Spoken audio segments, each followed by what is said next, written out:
Chapter 5. Claire Rutherford's Supervisor.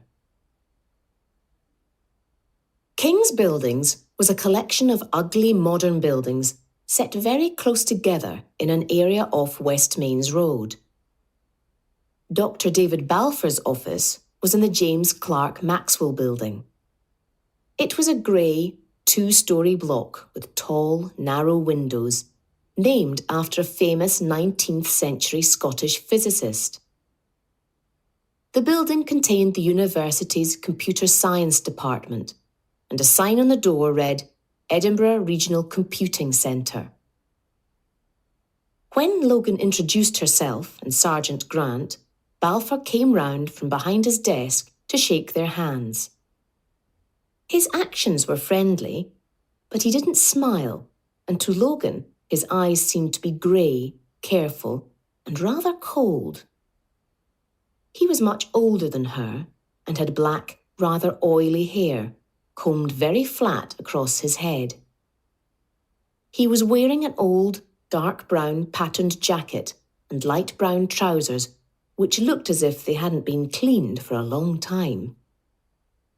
Please, he waved a hand at two chairs in front of his desk. Do sit down. How can I help? He moved back and sat on the front edge of his desk. Grant gave a small cough. Looking out of the corner of her eye, Logan saw that Grant had moved away from the chairs a little and wasn't going to sit down. Logan decided to remain standing too. She was as tall as David Balfour, but if she sat, he would be looking down at her. That was an advantage she did not want him to have. Thank you, she said. I'll stand. Balfour said nothing. He looked at Grant and then back at Logan and smiled. Not nervously, thought Logan, which was what most people did when the police walked in. It was more of an unpleasant smile. Dr. Balfour, I'm afraid I've got some bad news for you, said Logan. Oh, replied Balfour, and the smile dropped from his face. I understand you direct the work of a research student called Claire Rutherford. Logan paused as Balfour nodded agreement. Well, Logan continued, we found a dead body on Calton Hill yesterday evening, which we believe to be her. Oh, no. Balfour's hand went up to his mouth. God, that's awful. Poor Claire. Logan watched him carefully. He was saying all the right words, but his eyes seemed to be without feeling. Perhaps they were always like that. Then, for a moment, he looked as though he was going to cry. Logan and Grant looked at each other. How did she die? Was she murdered? Asked Balfour. Logan looked back at Balfour. Yes, she was, she said. Oh, no, how awful, said Balfour. He looked out of the window, lifted his head, and bit his bottom lip.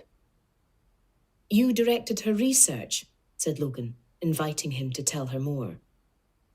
Well, yes, I did, said Balfour, turning back to Logan. His eyes still seemed watchful. He went on. I have a number of students working on different research programs. I check how they're getting on, make sure they know what they're supposed to be doing, make sure they explore all the right areas.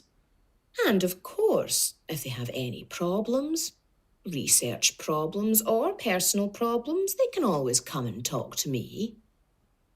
Logan wondered if students would want to take their personal problems to someone like Balfour. He did not seem an especially caring sort of person. And did she have any?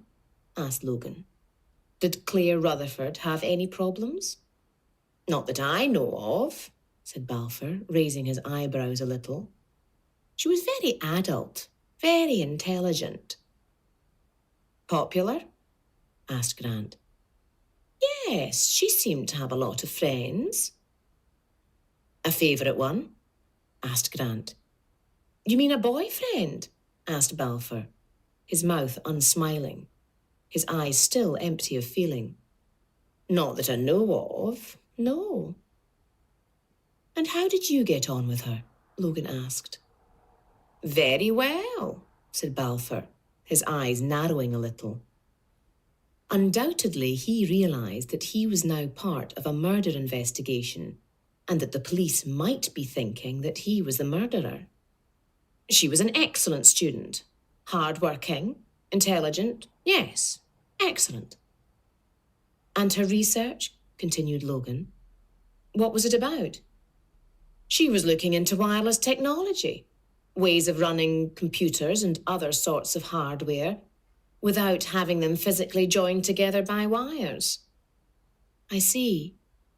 Not knowing much about how computers worked, Logan didn't see at all. But she wasn't going to tell Balfour that. She would find out later. Did you meet her outside the university? She asked, looking Balfour straight in the eye. Balfour said nothing as he returned Logan's look. I don't think that's any of your business, he finally answered quietly. This is a murder investigation, said Logan equally quietly. Everything is my business. Did you meet her outside the university? I took her out for dinner once or twice, but I do that with all my research students. I find it leads to a better relationship. But it's just dinner. Balfour's eyes were hard now. Nothing else. Okay, said Logan easily. Now, I understand that Miss Rutherford's parents are in New Zealand. Yes, replied Balfour. The thing is, she began, we need someone to look at the body and tell us for certain that it's her. The colour started to leave David Balfour's face. Her parents are not in this country. We feel it would be very difficult to ask one of her friends. So we were wondering, I'm sorry to have to ask you to do this, but we really do need your help.